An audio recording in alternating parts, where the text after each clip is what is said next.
குடியரசு துணைத் தலைவர் தேர்தலுக்கான அட்டவணை விரைவில் வெளியிடப்படும் என தேர்தல் ஆணையம் அறிவித்துள்ளது. குடியரசு துணைத் தலைவர் பதவியை ஜெக்தீப் தன்கர் ராஜினாமா செய்துள்ள நிலையில் அடுத்த புதிய குடியரசு துணைத் தலைவர் தேர்தல் எப்போது நடைபெறும் என்ற எதிர்பார்ப்பு எழுந்துள்ளது. இந்நிலையில் தேர்ந்தெடுக்கப்பட்ட மற்றும் நியமனம் செய்யப்பட்ட மாநிலங்களவை மற்றும் மக்களவை உறுப்பினர்களை கொண்ட வாக்காளர் பட்டியலை தயாரித்தல், தேர்தல் நடத்தும் அதிகாரிகள் மற்றும் உதவி அதிகாரிகள் கொண்ட பட்டியலை இறுதி செய்தல் உள்ளிட்ட பணிகளை ஏற்கனவே தொடங்கிவிட்டதாக தேர்தல் ஆணையம் தெரிவித்துள்ளது. அந்த பணிகள் நிறைவடைந்ததும் குடியரசு துணைத் தலைவர் தேர்தலுக்கான அட்டவணை வெளியிடப்படும் என்றும் தெரிவிக்கப்பட்டுள்ளது.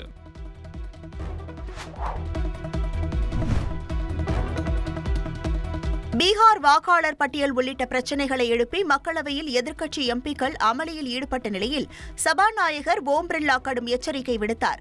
நாடாளுமன்ற மழைக்கால கூட்டத்தொடரின் 3ஆம் நாளில் பீகார் வாக்காளர் பட்டியல் சிறப்பு தீவிர பகுப்பாய்வு உள்ளிட்ட விவரங்களை முன்வைத்து விவாதம் நடத்த வலியுறுத்தி மக்களவையில் எதிர்க்கட்சி எம்பிக்கள் முழக்கங்களை எழுப்பினர். மேலும் அவையின் மைய பகுதியை முற்றுகையிட்டு கையில் பதாகைகளை ஏந்தியபடி அமளியில் ஈடுபட்டனர்.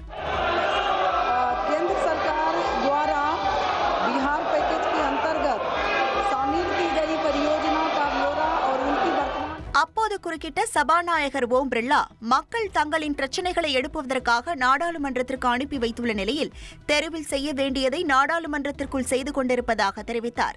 அவைக்குள் பதாகைகளை ஏந்தி வரக்கூடாது என்றும் இருக்கைக்கு செல்லுமாறும் கூறினார். இதேபோல் மாநிலங்களவையில் வழக்கமான அலுவலை ஒத்திவைத்துவிட்டு பல்வேறு பிரச்சினைகள் குறித்து விவாதம் நடத்த வலியுறுத்தி எதிர்க்கட்சி எம்பிக்கள் வழங்கிய 25 ஒத்திவைப்பு தீர்மான நோட்டீசுகளை மாநிலங்களவை துணைத் தலைவர் ஹரிவன்ஷ் ஏற்க மறுத்துவிட்டார்.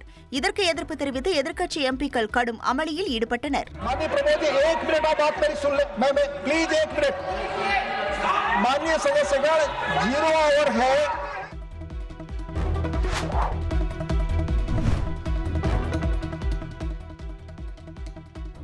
இந்தியா பாகிஸ்தான் இடையிலான போரை நிறுத்த ட்ரம்ப் யார் என்று மக்களவை எதிர்க்கட்சித் தலைவர் ராகுல் காந்தி கேள்வி எழுப்பியுள்ளார். நாடாளுமன்ற வளாகத்தில் செய்தியாளர்களுக்கு பேட்டியளித்த அவர், இந்தியா பாகிஸ்தான் இடையிலான போரை தாம் தான் நிறுத்தியதாக அமெரிக்க அதிபர் ட்ரம்ப் 25 முறை தெரிவித்துவிட்ட போதிலும் பிரதமர் மோடி என்ன சொல்ல போகிறார் என்று கேள்வி எழுப்பினார். இந்தியா பாகிஸ்தான் இடையிலான போரை நிறுத்துவதற்கு ட்ரம்ப் யார் என கேள்வி எழுப்பிய ராகுல் காந்தி, இது அவருடைய வேலையல்ல, இருப்பினும் இது குறித்து பிரதமர் மோடி ஒருமுறை கூட எந்த கருத்தும் தெரிவிக்கவில்லை என்றும் குற்றம் சாட்டினார். அந்த போரை நிறுத்தியது ட்ரம்ப் தான் என்பது ஒட்டுமொத்த உலகிற்கும் தெரியும் என தெரிவித்த ராகுல் காந்தி, தேசபக்தர்கள் என்று தங்களை கூறிக்கொள்பவர்கள் அது குறித்து விவாதம் நடத்தாமல் பயந்து ஓடுவதாகவும் குற்றம் சாட்டினார். மேலும் இந்திய வெளியுறவு கொள்கையை பிரதமர் மோடி பாழ்படுத்திவிட்டதாகவும் ராகுல் காந்தி குற்றம் சாட்டினார்.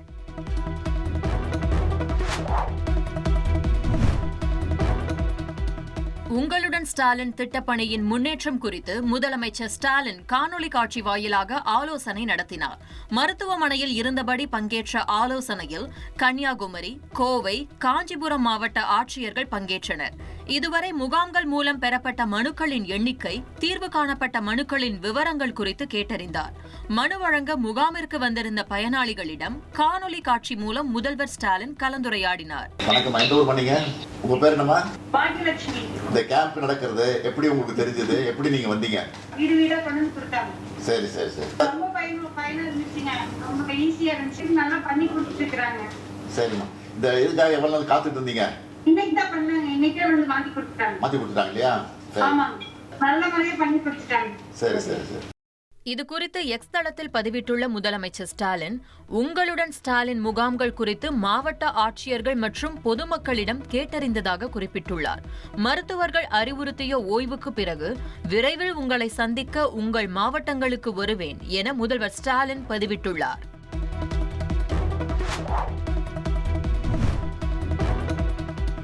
தமிழக முதலமைச்சர் உடல்நிலை குறித்து சமூக வலைதளங்களில் தவறான தகவல் மற்றும் வதந்திகள் பரப்பினால் கடும் நடவடிக்கை எடுக்கப்படும் என மருத்துவ மற்றும் மக்கள் நல்வாழ்வுத்துறை தெரிவித்துள்ளது. அப்போலோ மருத்துவமனையில் முதலமைச்சர் ஸ்டாலின் 3 நாட்களாக தொடர்ந்து சிகிச்சை மேற்கொண்டு வருகிறார். மருத்துவமனை தரப்பிலிருந்து ஏற்கனவே 2 மருத்துவ அறிக்கைகள் வெளியிடப்பட்டது. அதில் தலை சுற்றல் காரணமாக முதலமைச்சர் சிகிச்சை பெற்று வருவதாகவும், தொடர்ந்து மருத்துவர்கள் கண்காணிப்பில் 3 நாட்கள் சிகிச்சையில் இருப்பார் என்றும் தெரிவிக்கப்பட்டது. இதனிடையே சமூக வலைதளங்களில் தவறான தகவல் மற்றும் வதந்திகள் பரப்பப்படுவதாக தகவல் வெளியான நிலையில் சுகாதாரத்துறை எச்சரித்துள்ளது.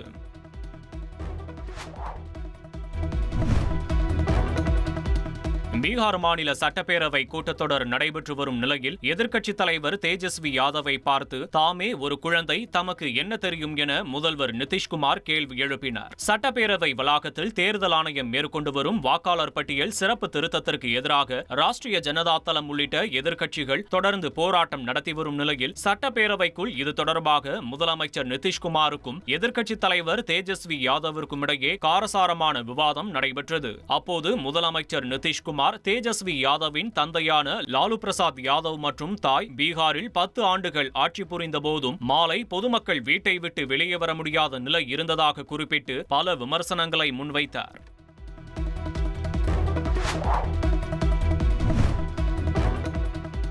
உத்தரப்பிரதேச மாநிலம் காசியாபாத்தில் போலி தூதரகம் நடத்தி வந்த ஹர்ஷ்வர்தன் ஜெயின் என்பவரை போலீசார் கைது செய்தனர். அவர் ஒரு வீட்டை வாடகைக்கு எடுத்து தாம் மேற்கு ஆர்டிகா, சபோர்கா, பவுல்வியா, லொடோனியா போன்ற நாடுகளின் தூதர் என கூறி வந்துள்ளார். இதுகுறித்து வந்த தகவலின் பேரில் நொய்டா பிரிவு போலீசார் போலி தூதரகத்தை கண்டுபிடித்து அங்கிருந்து போலி நம்பர் பிளேட்டுகள், பல்வேறு நாடுகளின் போலி பாஸ்போர்ட்டுகளை பறிமுதல் செய்தனர். இவை தவிர 2 போலி பான் கார்டுகள், பல்வேறு நாடுகள் மற்றும் நிறுவனங்களின் 34 முத்திரைகள், 44,70,000 ரூபாய் ரொக்கப்பணம், பல நாடுகளின் வெளிநாட்டு கரன்சிகள் ஆகியவற்றையும் போலீசார் பறிமுதல் செய்தனர்.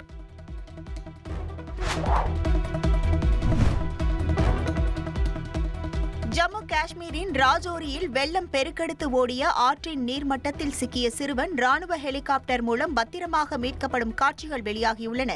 இந்திய ராணுவம், துணை பேரிடர் மீட்புப் படை மற்றும் காவல்துறையினர் ஒருங்கிணைந்த நடவடிக்கையின் மூலம் இந்த மீட்புப் படையை மேற்கொண்டுள்ளனர்.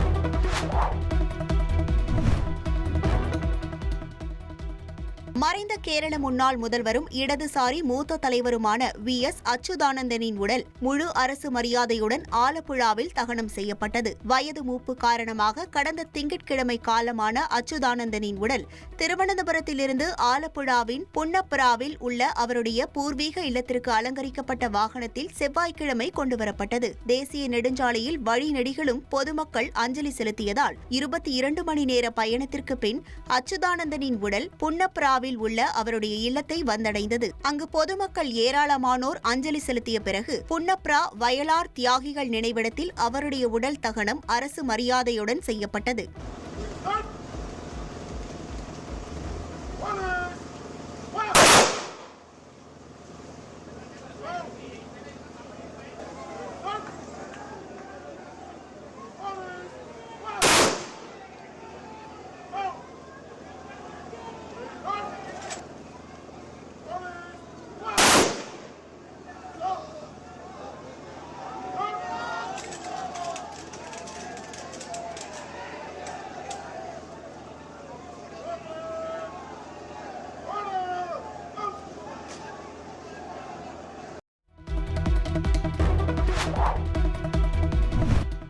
கார் பந்தயத்தில் அஜித்தின் கார் விபத்தில் சிக்கிய காட்சியை அவரது மேலாளர் சுரேஷ் சந்திரா வெளியிட்டுள்ளார். கடந்த 20ஆம் தேதி இத்தாலியில் நடைபெற்ற GT4 கார் பந்தயத்தில் வளைவில் திரும்பும்போது ரேஸ் டிராக்கில் பழுதாகி நின்ற மற்றொரு கார் மீது மோதி அஜித்குமாரின் கார் விபத்திற்குள்ளானது. நல்வாய்ப்பாக அஜித்குமாருக்கு காயம் ஏற்படவில்லை. இந்த சூழலில் விபத்து நடந்த சமயத்தில் காருக்குள் இருந்த கேமராவில் பதிவான வீடியோவை அஜித்குமாரின் மேலாளர் சுரேஷ் சந்திரா பகிர்ந்துள்ளார்.